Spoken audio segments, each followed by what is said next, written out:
interpretação, né, de exames laboratoriais, seja com o seu colega, seja com outros profissionais. É importante você estar bem afiado na questão do exame laboratorial, justamente porque é algo que você vai ver diariamente, então é muito importante você estar dominando. E quando a gente fala estar dominando, a gente percebe que não tem jeito, existe pela minha própria percepção, tá, pessoal, existe parece que uma força muito grande que sai de dentro da gente, e qualquer exame com qualquer alteração a gente pensa em doença do carrapato, né? Então, o problema disso não é exatamente as hemoparasitoses em si, mas as doenças que estão sendo negligenciadas nesse momento, certo? Então, parece que quando há uma alteração no hemograma, a primeira atuação do médico veterinário é em cima da ehrlichiose, da babesiose, e às vezes não necessariamente. E quando você institui um tratamento para um hemoparasito, como por exemplo a Ehrlichia, você está instituindo aí pelo menos por 21 dias. E quando você faz isso, você está ocultando o diagnóstico verdadeiro daquele animal por 21 dias, né? Pode ser que seja um pouco menos, caso exista o agravamento desse paciente, mas, no geral, não tem jeito. A galera associa alterações no hemograma principalmente com ehrlichiose. Então, a minha proposta aqui é tentar explicar o que realmente condiz, né? É conivente com um laudo sugestivo de alguma doença infecciosa, né? Dentre elas a hemoparasitose, aí que a gente tem diversas, né? Principalmente se nós estamos falando de região sul, sudeste, né? Nós temos aí bastante agente, né, envolvido nas hemoparasitoses. E a gente pode citar aqui a Ehrlichia, Anaplasma, Rangélia, Babesia, Girofilária, Hepatozum, Citauxum, Micoplasma, enfim, né, nós temos aí, podemos elencar alguns agentes infecciosos que são considerados hemoparasitos e que, de fato, estão presentes na rotina clínica. Então, hoje, galera, a gente vai tentar aí explicar as alterações provocadas pela ehrlichiose no seu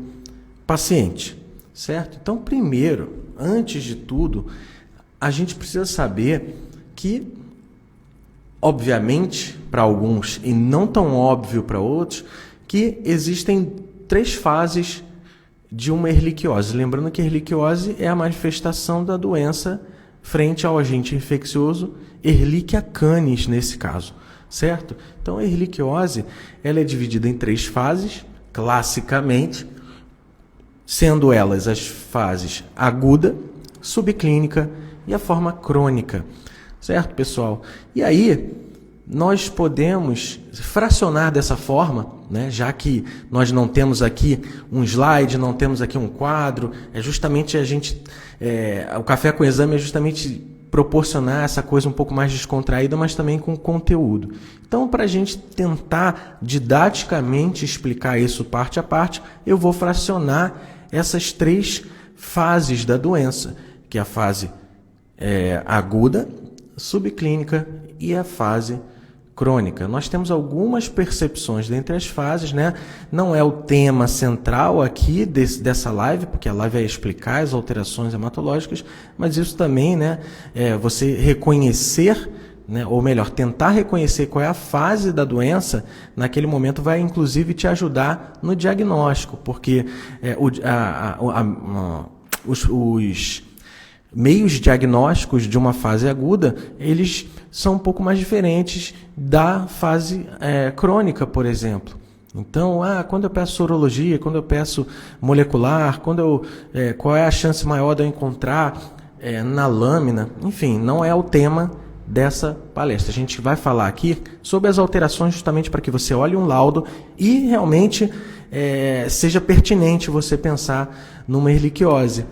Beleza? Então, vamos lá, vamos começar pela fase aguda, né? Você sabe que a gente tem aí do momento da infecção até a manifestação dos sinais clínicos em torno de 2 a 3 semanas após a infecção, e aí você pode, nesse animal, observar aí manifestações clínicas da fase aguda da erliquiose, certo?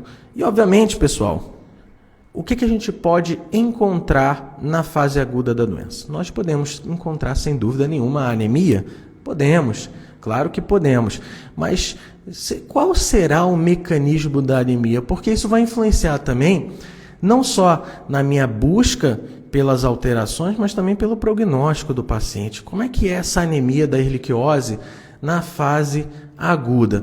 Pessoal, na fase aguda, há pouquíssimo envolvimento da medula óssea. Em alguns momentos, nem há envolvimento da medula óssea. A gente correlaciona muito a erliquiose a problemas medulares, mas num primeiro momento, na fase aguda, onde tem a multiplicação e a disseminação desse agente, nós ainda não temos um acometimento medular. Ué, João, se não tem acometimento medular, por que então esse animal desenvolve anemia na fase aguda? Olha só, pessoal, assim como qualquer outra doença infecciosa, ela pode provocar o que a gente chama de anemia da doença inflamatória, certo? Ela vai provocar mediações, citocinas, vai liberar, né, interleucinas, vai provocar aí uma mobilização, né, do sistema imunológico e vai provocar aí o que a gente pode considerar como, na fase aguda, a anemia da doença inflamatória. Ah, João, eu nunca ouvi falar na anemia da doença inflamatória. Pois é, pessoal, a anemia da doença inflamatória é a principal e mais frequente anemia na clínica de cães e gatos. E como é que eu trato isso, João? Trata a causa da inflamação, certo? Então não adianta você ficar suplementando com ferro, fazendo manobras que não fazem muito sentido. Nesse caso, nós temos aí o principal mecanismo da anemia na fase aguda, a questão da anemia da inflamação, e também temos aí, através de artigos científicos, já foi percebido que há também, né, uma diminuição da sobrevida dos eritrócitos. Tá? A gente sabe que normalmente no seu estado ígido, as hemácias dos cães duram aí circulantes em torno de 100 dias, e isso pode ser reduzido pela própria infecção. Beleza? Então, num primeiro momento, pessoal, não há acometimento medular, certo? Na fase aguda da erliquiose não há acometimento medular. Ah, mas qual que é o prognóstico da fase aguda? Bom, isso varia muito na individualidade do paciente, na resposta ao tratamento, na carga parasitária, enfim, né? Até a condição imunológica desse paciente.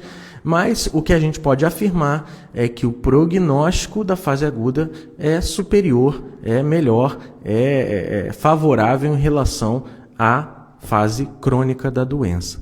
Beleza? Então, nós temos aí a primeira alteração que nós podemos encontrar na erliquiose na fase aguda, que é a anemia, e a gente já apontou aqui a anemia da doença inflamatória e, eventualmente, diminuição da sobrevida dos eritrócitos. Até que a anemia da inflamação provoca isso também, mas isoladamente nós temos aí comprovadamente a diminuição da sobrevida dos eritrócitos do paciente canino, tá? Onde ele tem a diminuição, onde ele tem a infecção por Ehrlichia. Então, fase aguda, anemia, já matamos aí, beleza? Então, você vai ver uma anemia, se a gente for comparar com a forma crônica, vai ser uma anemia mais branda. Isso não significa que é uma anemia ok, que a gente pode ignorar, não, tá? Mas geralmente é uma anemia mais branda do que a forma crônica, certo? Mas beleza, João, vamos continuar aqui a nossa investigação. E aí, quais são as outras alterações que nós podemos observar aqui no paciente com erliquiose na fase aguda? A gente já pode observar, sem dúvida nenhuma, a trombocitopenia, a famosa trombocitopenia associada à erliquiose, onde a gente tem que pensar na trombocitopenia como um achado Sim, compatível com a erliquiose. O problema da trombocitopenia e erliquiose é justamente a gente só ficar atribuindo as trombocitopenias aos pacientes com erliquiose, tá? E aí existem tantas outras formas de trombocitopenia, né? E acaba que a erlíquia, ela acaba sendo a protagonista, e não é à toa, porque a trombocitopenia tem um alto valor preditivo positivo para erliquiose, mas isso não significa que toda trombocitopenia que você vai encontrar na clínica é erlíquia, certo? Então, como é que ocorre a trombocitopenia no paciente? Na fase aguda, tá bom? Bom, a gente precisa entender dois mecanismos. O primeiro, nesse momento da fase aguda, é comprovado que através, óbvio, de estudos científicos, que nesse momento já há a formação de anticorpos antiplaquetas. Mas, João, erlíquia não parasita plaqueta. Até então não se tem nenhuma literatura que comprove isso. Então, por que há a formação de anticorpos antiplaquetas? Não sei, ninguém sabe explicar ainda, mas é um fato. Tá? Você consegue detectar esses anticorpos de superfície plaquetária frente à erliquiose. Então, nós teremos aí a marcação das plaquetas com imunoglobulinas e elas serão removidas pelo sistema monocítico fagocitário, principalmente o baço. Tá bom, João, mas essa é a principal causa de trombocitopenia no paciente canino com erliquiose na fase aguda. Não só ela, mas nós também teremos aí a trombocitopenia de consumo. Qual que é a trombocitopenia de consumo nesse caso? É a vasculite, certo? O que é a vasculite? Você tem lá os antígenos do agente, você tem a produção de anticorpos, você tem então a formação de imunocomplexos, certo? Circulantes, pessoal. Esses imunocomplexos, eles costumam se aderir à parede do endotélio. E quando ocorre isso, provoca uma inflamação, certo? E essa inflamação acaba recrutando células inflamatórias. E lembrando que a plaqueta é uma célula inflamatória. Apesar de não ser exatamente uma célula, ela responde a processos inflamatórios, certo? E ali no vaso, ela vai acabar auxiliando no processo inflamatório mediado pelo imunocomplexo e vai provocar uma reação inflamatória e, portanto, vai haver o consumo de plaquetas, certo? Então, na fase aguda, nós temos aí o começo da formação de anticorpos antiplaquetas e também a vasculite, tá? Doenças infecciosas costumam causar vasculite por conta dessa deposição de imunocomplexos na parede do vaso, tá? Tanto é verdade que nós temos aí consequências dessa produção de imunocomplexos que a gente pode exemplificar aqui nas glomerulonefrites, onde você tem depósitos de imunocomplexo no glomérulo renal, a uveíte, onde você compromete aí até de um ponto oftalmológico o paciente com erliquiose, e não só com erliquiose, outras doenças infecciosas. Nós temos aí a poliartrite, onde você tem aí a deposição de imunocomplexos no líquido ali na região da articulação, e por isso o animal vai ter poliartrite, ele vai ter uveíte, pode ter eventualmente uma injúria renal aguda por glomerulonefrite. Então, isso aí nada mais é do que a deposição de imunocomplexos. Isso vai afetar também a plaqueta quando a gente está falando de parede do endotélio, beleza? Então, nós já justificamos aí a anemia na fase aguda, a trombocitopenia na fase aguda. Agora, uma outra coisa que a gente precisa entender em relação às plaquetas é o quê? Olha só, pessoal, quais são para a gente relembrar aqui, as manifestações clínicas de uma trombocitopenia intensa? Ou melhor, quais são as manifestações clínicas de um defeito de hemostasia primária? Vamos falar bonito e falar correto, né? Primeiro, sem dúvida nenhuma, eventualmente o animal pode sangrar, mas aí precisa ser uma trombocitopenia muito intensa, mas ele pode apresentar petequias e equimoses. Beleza? Mas geralmente mais petequias. E o que é a petequia? Nosso corpo o tempo todo está sendo submetido a microlesões vasculares, e aí tem a ativação ali do tampão plaquetário e etc. Quando você tem um distúrbio de hemostasia primária, você acaba não refazendo, né, não produzindo esse tampão de forma adequada, e aí você tem microlesões disseminadas no corpo que a gente chama de vasculite.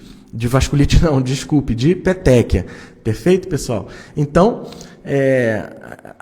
o que eu queria chamar a atenção para a questão da plaqueta é que na erliquiose não há só a trombocitopenia, tá? Provocando distúrbio de hemostasia primária, certo? Nós temos aí também, comprovadamente, cientificamente falando, nós temos a trombocitopatia. O que é uma trombocitopatia? Trombocitopatia não tem a ver com o número de plaquetas, e sim com a função plaquetária. Beleza? Ah, mas então o que acontece na erliquiose? Internamente, em vivo, no animal, você acaba tendo a diminuição da agregação plaquetária que é necessária quando você tem essas microlesões e etc. Então, é percebido no paciente, na maioria dos pacientes com erliquiose aguda, você tem aí a presença de petequias, certo? Por causa da trombocitopenia, sem dúvida nenhuma, mas também por conta da trombocitopatia que ocorre nessa doença. Beleza, pessoal? E o que pode estar presente também nessa erliquiose aguda? Olha, pessoal, é citada a leucopenia discreta, tá? Também pode ser um achado que ainda não concluiu-se muito por que ocorre essa leucopenia, se não há ainda um envolvimento medular, mas o que os autores sugerem é que pode começar a haver a questão do consumo de leucócitos, né? E também já pode haver um princípio de doença imunomediada, tá? Onde você tem aí já um começo de acometimento medular, certo? Então, a leucopenia no paciente com erliquiose aguda, ela pode ou não estar presente, geralmente é uma leucopenia mais discreta, beleza? E o que a gente pode encontrar no hemograma, além desses achados? Nós podemos encontrar microscopicamente falando, e isso vai estar no seu laudo de hemograma, tá? A presença de monócitos ativados. O que é monócito ativado? O monócito, ele é um leucócito que ainda não atingiu a sua função completa, né? Porque o monócito, no caminho tradicional, ele vai para um tecido e aí ele se transforma no macrófago tecidual. Aí, a depender do órgão, ele ganha um nome diferente, mas de qualquer forma, o monócito ele está em trânsito. Ele costuma atuar mais na questão dos tecidos. O que acontece? Quando você tem uma doença infecciosa, uma estimulação para remoção de agentes, por exemplo, ou de células que estão presentes, que foram reconhecidas, né, como antígeno e precisam ser fagocitadas, o monócito vai acabar se ativando na própria circulação. É o que a gente chama de monócito ativado. Então, sempre que você observar monócito ativado no seu hemograma, contextualize, obviamente, com o histórico do animal, com o sinal clínico e com o resto do hemograma. E perceba que o monócito ativado, quando a gente está suspeitando já de erlíquia aguda e nem chegou nessa questão de observações microscópicas, quando vem o monócito ativado, te leva a supor com mais intensidade sobre a possibilidade, né, de um agente infeccioso. Não necessariamente a erlíquia, né? Por exemplo, a babésia, a rangélia, a anaplasma, a hepatosum, isso tudo ativa monócito, tá? Mas você basicamente você tem aí achados que são compatíveis com doença infecciosa, não dá para bater o martelo que é erliquiosa, e sem dúvida nenhuma, pessoal, você tem aí um outro achado microscópico que sem dúvida é importante e imprescindível, que é a pesquisa de um parasito, né, no esfregaço sanguíneo, né? A gente sabe que o hemograma tem que ter o esfregaço sanguíneo e, eventualmente, você pode encontrar mórulas de erlíquia no interior de leucócitos. E isso te ajuda bastante a a diagnosticar precocemente, instituir o tratamento precocemente. Enfim, né? Se você quer confirmar a espécie, você pode inclusive solicitar o teste molecular, mas de qualquer forma, o diagnóstico parasitológico ele tem baixa sensibilidade, tá? Em torno de 4%, beleza? E alta especificidade, ou seja, quando eu encontro mórula, é muito provavelmente um membro da família Anaplasmataceae, seja ele, por exemplo, Ehrlichia canis ou, por exemplo, Ehrlichia wing, Anaplasma phagocytophilum, esses parasitos aí de neutrófilos. Beleza? Então, a baixa sensibilidade é uma limitação do diagnóstico parasitológico, mas se o teu laboratório de apoio ele realiza a pesquisa de parasitos em capa leucocitária, isso aí pode pular para 16% até 30%, né, de sensibilidade em relação ao diagnóstico parasitológico. Perguntem aí para os seus colegas, né, o que é capa leucocitária, mas basicamente quando você centrifuga o sangue, você separa os elementos figurados do plasma e ali você tem uma região de concentração de leucócito. Você quebra o capilar nessa região, faz um esfregaço com esse concentrado de leucócito e você tem uma possibilidade maior de encontrar o agente porque você está vendo mais leucócito. Beleza? Isso é até importante quando você tem casos de leucopenia, quando no esfregaço sanguíneo você não encontra muitos leucócitos. Então você tem a possibilidade de concentrar esses leucócitos e fazer a capa leucocitária. Então comecem a correr atrás dessa capa leucocitária. Ah, mas eu tenho teste parasitológico, eu tenho o teste sorológico. Para quem faz o teste rápido sorológico, você para ter uma positividade, um resultado reagente no parasitológico lá, esses de bancada, point of care, esses kits, você precisa de uma titulação de anticorpo bastante considerável em relação à fase aguda.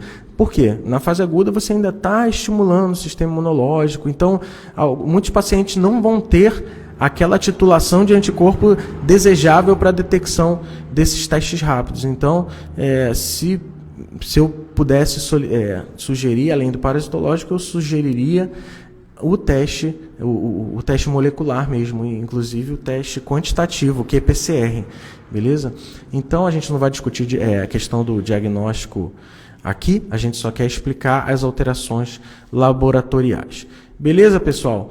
Outra coisa, passado aí 6, 10 semanas, nós temos uma fase, tá, que pode ser a seguinte fase da ehrlichiose, que a gente chama de fase subclínica. O que é a fase subclínica?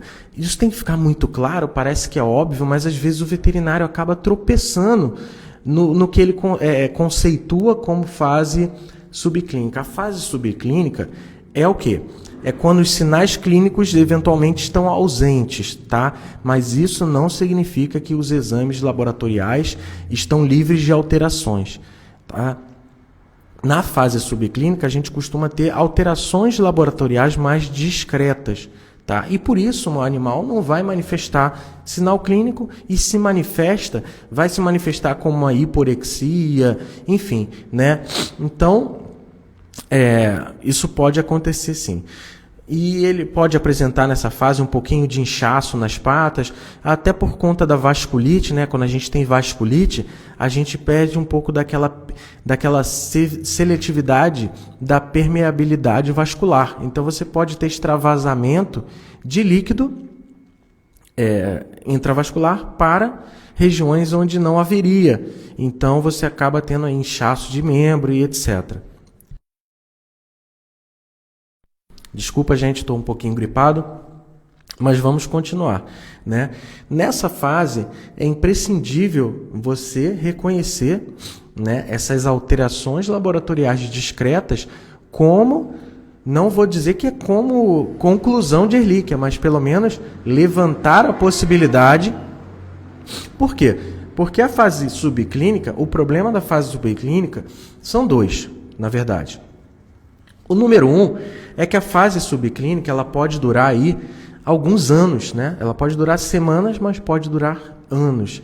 E qual é o problema da forma subclínica? A forma subclínica ela pode evoluir para aquela fase de pior prognóstico, que é a fase crônica da doença.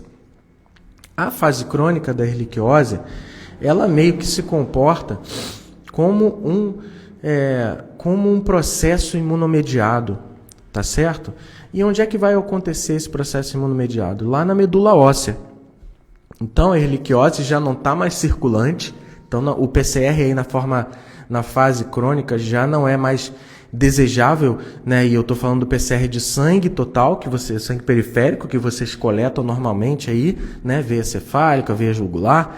Mas se eu fizesse um PCR de medula óssea, um PCR de baço, talvez eu tivesse uma sensibilidade maior para esse teste. Mas não é a nossa realidade. Ninguém vai, pelo menos na minha realidade, vocês até comentem aí, não costumo ver a solicitação de uma coleta de medula óssea somente para PCR. Isso aí eventualmente é realizado quando o animal já vai fazer um mielograma e etc. Né? Então, você tem meios diagnósticos para detectar aí a presença pelo menos dos anticorpos e correlacionar com o teu contexto do teu paciente. Então, na forma crônica, como eu falei para vocês, é uma doença que começa a se comportar de uma forma mais imunomediada, onde a gente tem aí a redução, então, da proliferação, né, tanto de hemácia, quanto de leucócito, quanto de plaquetas. É aquilo que a gente chama de hipoplasia medular, certo? E essa hipoplasia medular, ela pode se manifestar como a diminuição de um parâmetro, de 2 parâmetros ou dos 3 parâmetros. Quando nós temos aí a diminuição de 2 parâmetros, nós chamamos isso de bicitopenia. E quando nós temos a diminuição de plaqueta, leucócito e hemácia, nós chamamos de pancitopenia. Certo? A pancitopenia é característica aí da fase crônica, principalmente da erliquiose.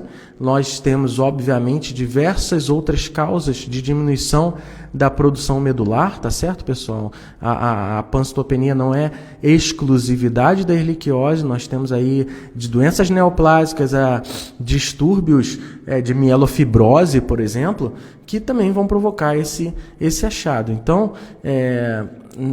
como eu estou falando de erliquiose aqui, eu estou pontuando muito essa questão aí da hipoplasia medular no caso de erliquiose, beleza? Então, obviamente, como vocês já estão percebendo, nós vamos ter a diminuição dessas populações, então nós teremos aí anemias mais intensas.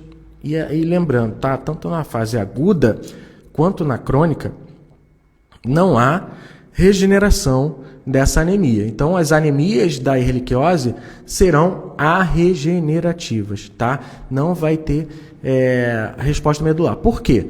Primeiro, na fase aguda, a anemia da inflamação ela é arregenerativa, certo, pessoal?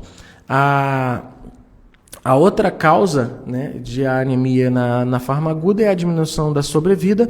Também não há resposta medular a isso. Na fase crônica, nós temos aí a diminuição da população da medula, portanto, não faz muito sentido haver uma regeneração, beleza? Isso já ajuda, porque quando você tem uma anemia regenerativa, não faz muito sentido, tá bom? A não ser que haja um sangramento concomitante, mas aí a gente vai ter vai ser um caso multifatorial e aí a gente não quer embolar a cabeça de ninguém. Então vamos fazer a coisa didática.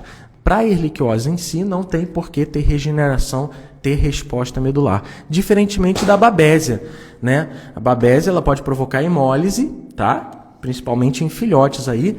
E aí você, diante de hemólise, não tem por que a medula não responder. Então ela vai responder, então nós teremos uma anemia regenerativa. No caso da erliquiose, não é por hemólise, é por, né? Primeiro pela doença inflamatória, depois pela diminuição da produção medular. Então não tem mecanismo que faça resposta medular nesse caso, tá? Então não esqueçam de avaliar também se essa anemia é regenerativa ou arregenerativa, tá bom? Ah, mas eu posso ter alguma anemia regenerativa relacionada à erliquiose? Só se você tiver consequentemente aí uma anemia hemolítica imunomediada, tá certo? Você trata a Ehrlichia, ela acaba desencadeando, isso é até frequente, né? Se a gente for ver nos casos, né? De acabar tendo aí um problema de... Enfim, né? Enfim, né? Esqueci o que eu estava falando, cara. Hoje eu tô gripado, tô até ficando meio avoado. Mas vamos lá, pessoal. A diminuição medular, ela vai provocar anemia, trombocitopenia e leucopenia, certo? Então, quais são os outros achados que nós podemos ter no hemograma, tá, pessoal? O foco aqui é hemograma. O que nós podemos ter no hemograma? Nós podemos ter um parâmetro elevado que muita gente não presta atenção, tá? Que é a hiperproteinemia. Geralmente, os laudos de hemograma costumam liberar a proteína plasmática total junto do seu hemograma, tá? Porque é um procedimento que a gente faz na própria realização do hemograma, beleza? E a hiperproteinemia pode ser o primeiro sinal, tá? Para correlacionar aí com uma ehrlichiose mais crônica. É óbvio, hiperproteinemia não é sinônimo de ehrlichiose. Mas, quando você contextualiza o laudo desse paciente com uma hiperproteinemia, você tem que entender o porquê dessa proteína aumentada, né? Por quê? O que acontece? Após a estimulação antigênica, o sistema imunológico, vai haver a proliferação aí de linfócitos B, né, que vão começar a produzir anticorpos, né, tentando aí, apesar dessa resposta não ser tão eficaz para a Ehrlichia, essa resposta humoral acaba sendo produzida, estimulada, e aí você tem o aumento das imunoglobulinas, certo? As imunoglobulinas, elas vão ser produzidas, anticorpos, né, na tentativa de eliminar o agente, só que isso vai repercutir no plasma, tá? Você vai ter o aumento da proteína plasmática total. Ah, mas e se eu fizer proteína total e frações? O que você pode encontrar? Você pode encontrar uma albumina dentro dos seus valores ou até diminuída por ser uma proteína de fase aguda negativa, e você vai ter o aumento das imunoglobulinas, certo? Então, a hiperproteinemia, ela é por conta do aumento das imunoglobulinas, e aí você vai ter uma alteração na relação albumina-globulina. Certo, pessoal? Você vai ter mais globulina, isso vai mudar a relação. Perfeito? E uma outra coisa que a galera não costuma relacionar, né, é a linfocitose. Justamente por essa estimulação crônica, você tem aí a estimulação de produção, né, dessas células de memória que vão tentar produzir os anticorpos para tentar remover, para destruir esse agente. Então, nos casos crônicos, você pode ter uma anemia, uma trombocitopenia, uma linfocitose, uma hiperproteinemia, e aí eu chamo a atenção para essas características de um hemograma, que você pode fazer o diagnóstico diferencial até com leishmaniose, tá? Mas, óbvio, a Ehrlichia entra no diagnóstico diferencial pela sua frequência no nosso território. Beleza? Eu estou falando território nacional. Beleza, pessoal? Então, na fase crônica, nós podemos ter a anemia e trombocitopenia, só trombocitopenia, leucopenia, ou os 3 diminuídos, que a gente chama de pancitopenia, ou 2 parâmetros diminuídos, que a gente chama de bicitopenia. Tudo varia, né, em relação à carga parasitária, à resposta do animal. Enfim, tem muitas variáveis aí que podem diversificar o que você pode encontrar, né, no hemograma. Acabei de ver aqui, Rodrigo, o aparecimento de macroplaquetas hepatognomônico para a ehrlichiose de forma alguma, tá bom? A macroplaqueta, ela tem que ser olhada com muita cautela, tá? Porque os estudos sugerem que macroplaqueta tende a ser aquela plaqueta que está sendo liberada pelo aumento da cinética de liberação de plaquetas. Tá? O que pode estar provocando isso aí? Destruição periférica. Tá? Não é, de longe, não é um sinal que a gente tem que principalmente chamar de patognomônico para a ehrlichiose. Tá? A macroplaqueta, ela tende a ser, tá? Embora nós tenhamos aí outros parâmetros que avaliam melhor isso, mas de qualquer forma, a macroplaqueta, no geral, sugere uma resposta plaquetária, tá bom? O aumento aí de liberação, de fragmentação de citoplasma de megacariócito, que vai liberar aí, pelo aumento da cinética, você acaba tendo aí plaquetas maiores, beleza? Mas jamais considerar a macroplaqueta como patognomônico de erliquiose e nem de qualquer outra doença. Lembrando que macroplaqueta, ela pode estar presente em algumas raças aí, como o Cavalier, né? E a gente tem que saber disso, porque senão você vai, como eu já peguei aqui, um animal que ficou sendo tratado aí durante, aí eu chamo da minha linha do tempo, né? Durante uns 4, 5 hemogramas.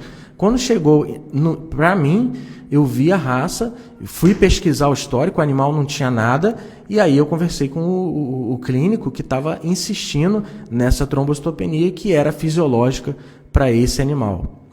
Beleza? Então, cuidado aí com essas macroplaquetas, tá? Então, pessoal, eu estava falando as pancitopenias, bicitopenias, diminuições isoladas, né? Nós temos aí a proteína plasmática elevada, beleza, pessoal? E aí, nós temos a linfocitose, que a gente comentou também, né? Lembrando, nada disso é patognomônico para erliquiose, tá bom? Tudo deve ser correlacionado com os achados clínicos, históricos, aquilo tudo que vocês já costumam conversar aí, beleza? Então, não esquecendo também que nós temos aí, além do hemograma, alterações em proteínas de fase aguda, na fase aguda da doença. Nós temos aí a proteína C reativa, que é uma proteína de fase aguda, que é um bom marcador de resposta infecciosa, né? Não é específico para a erlíquia, mas ajuda. Não esquecendo que nós podemos ter sinais neurológicos, tá? Por conta da erliquiose, já que ela também pode provocar alterações neurológicas, beleza, pessoal? Inclusive tem um trabalho da nossa colega Lívia, que era uma ex-residente da Unesp de Botucatu, onde o animal apresentava sinais neurológicos, foi coletado o líquor desse paciente e nesse líquor foram observadas, né, foi observada uma célula mononuclear fagocitando e no interior dessa célula mononuclear uma mórula de erlíquia, que obviamente essa amostra foi submetida ao PCR e foi confirmado, beleza? Então, sinais neurológicos, tá, podem ser atribuídos também à erliquiose, mas óbvio, tá? Se você for estudar a neurologia, você vai ver que não é um achado específico para erliquiose. Então, tudo tem que ser contextualizado, avaliado na individualidade do paciente, beleza? Não tem receita de bolo, sempre falo isso.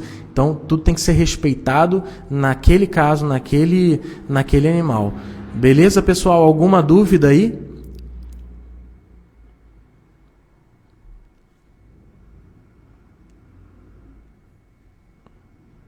Alguém tem alguma dúvida em relação às alterações no hemograma da erliquiose? Essa live é justamente para a gente olhar, começar a selecionar com mais critério as suspeitas de erliquiose, porque às vezes não faz muito sentido. Por exemplo, um animal só com anemia regenerativa, existe muito mais possibilidade do que você sugerir erliquiose, tá? Porque a erliquiose não tem por que causar anemia regenerativa. Ah, João, e como é que eu faço para saber se a anemia é regenerativa ou não? Você fatalmente tem que fazer a contagem de reticulócito, tá bom? Não tem como fugir disso, tem que fazer reticulócito, porque senão ninguém consegue te ajudar. Se tu pega um laudo, mas as anemias regenerativas têm que ser macrocíticas, hipocrômicas, isso na terra prometida, no céu, num espaço ideal, tá? Porque na vivência, muitas anemias regenerativas, elas são normocíticas, normocrômicas, tá bom? Então não fiquem se atendo só a VCM e CHCM para definir se a resposta é regenerativa ou não. Não existe outro parâmetro hoje, senão o reticulócito, para avaliar se tem resposta medular ou não. Tá bom, pessoal? Então, VCM ajuda, CHCM ajuda, mas na avaliação e classificação das anemias não tem como não passar pelo reticulócito. Beleza? Até para você direcionar. Isso aqui é causado por hemorragia, por hemólise ou por diminuição da produção. Esses 3 grandes caminhos te levam a diagnósticos completamente diferentes. E aí você precisa contextualizar isso com o teu paciente. Certo, pessoal? Então, Lembrando que essa live aqui vai ficar gravada, tá? Para quem não pôde assistir, eu gosto que a galera participe, tá? Mas de qualquer forma vai estar presente tanto no Instagram quanto no YouTube, ainda hoje, tá bom, pessoal? Então, bom café para vocês, bom início de rotina e que tudo corra bem aí para vocês. Costuma-se fazer ainda bloqueio de medula? Você está falando bloqueio de medula, hipoplasia medular? A colega, eu não entendi, Emily, mas no laudo ir anisocitose, policromasia, hemácia nucleada, mesmo assim pedir reticulócito? Olha só, o problema não é quando tem anisocitose, policromasia, hemácia nucleada, tá? Respeitando aí aquela pirâmide de liberação, tá? Então, anisocitose e policromasia geralmente sugerem resposta medular, mas a anisocitose ela tem outras causas. Por exemplo, no gato pode estar associada à felve, no cão pode estar associada à espécie, como por exemplo no poodle, tá? Policromasia já é um achado um pouco mais sugestivo de resposta medular, mas a gente precisa saber se a quantidade de reticulócitos, porque em cão e gato existe uma quantidade basal de reticulócitos. A gente tem que saber se aquilo está acima do valor de referência. Quando está acima do valor de referência, que a gente considera anemia. E reticulocitose vai te dar o grau de anemia também, o grau de resposta medular, perdão. Tá? E cuidado com a hemácia nucleada se não houver contextualização. A gente tem que ver se a rubricitose ela é uma rubricitose adequada, ou apropriada, ou inapropriada. Beleza? Olha, o Clóvis, não entendi exatamente essa sua pergunta. Costuma fazer bloqueio de medula no tratamento da doença? Cara, me desculpe, eu não sei que procedimento é esse, tá? Até se você quiser depois me explicar, eu fico satisfeito, porque bloqueio de medula no tratamento para a doença, eu não entendi muito bem, tá? Com medicamento, que medicamento seria esse? Você está falando a utilização de corticoide? Estou tentando entender a sua dúvida. Pode escrever aí, estamos com tempo ainda. Sua dúvida pode ser pertinente e às vezes ser a dúvida de outras pessoas, né? Você está falando corticoide? Ah, beleza. Bom, olha só. Isso aí Isso, corticoide. Então você está falando da dose imunossupressora de corticoide junto ao tratamento com doxiciclina. Eu acho que eu entendi. Tá? Olha, isso é uma polêmica, meu amigo, que o que sugere... Olha só, eu vou falar o que tem em literatura, se quiser eu te mando esses consensos de utilização de corticoide no tratamento de erliquiose, tá bom? O que se sugere? Não utilize corticoide no tratamento de uma doença infecciosa, a menos que você esteja com muita certeza de que aquele processo ali está cursando com anemia hemolítica, imunomediada ou qualquer processo imunomediado.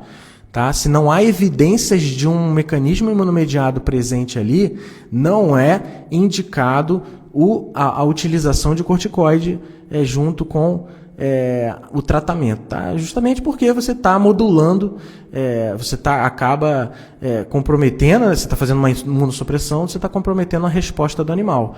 Beleza? Então, o consenso, não é o João Baqui que está falando não, tá? O consenso, e são 3 artigos recentes que falam sobre a utilização criteriosa de corticoide no tratamento de erliquiose, tá? Se quiser eu mando para vocês, mas resumindo o guideline, não utilize a menos que você tenha certeza de que está ocorrendo um processo imunomediado ali, tá?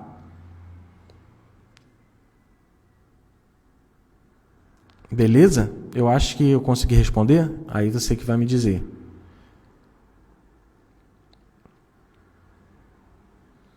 Mas você levantou aí uma lebre, rapaz, que já gerou até discussão lá no grupo do conselho da Associação Brasileira de Patologia Clínica, porque alguns colegas, eles dizem, não, eu sempre utilizei e sempre deu certo, mas a literatura ela é um pouco mais ressabiada em relação da utilização do corticoide, tá bom?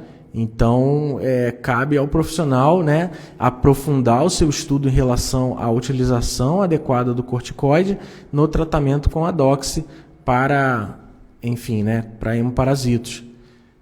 Beleza? Não sei se eu consegui te ajudar, mas já caiu isso aí para mim e eu fui atrás justamente por isso que eu tenho esses artigos para entender qual é o melhor protocolo atual, tá? Porque as coisas vão mudando, como a gente sabe.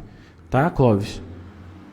Depois me chama no inbox que eu te mando esses 3 artigos que eu separei, tá bom?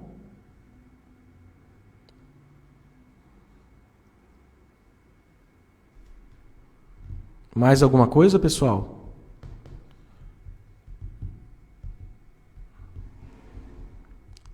Bom, então, agradeço aí a presença de vocês, muito bom começar o dia aí trocando uma ideia, falando sobre essa doença que é extremamente frequente na nossa rotina, tá?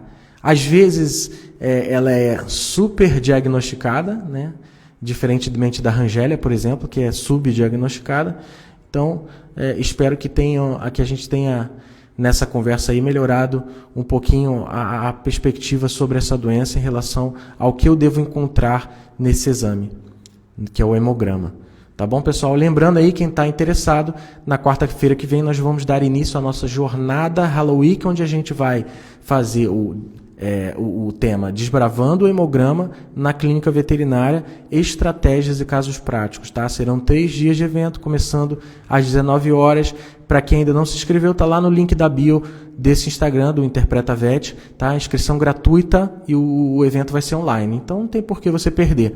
Beleza, pessoal? Se inscreve lá que a gente vai trocar uma ideia mais aprofundada aí sobre anemias, trombocitopenias e casos clínicos reais. Tá bom? Que nada, Luciana. Estar aqui com vocês é o meu maior prazer, porque fala de coisas que eu gosto de falar e eu posso trocar uma ideia, né? Essa live permite essa troca de ideias em tempo real, né? E eu fico muito feliz também.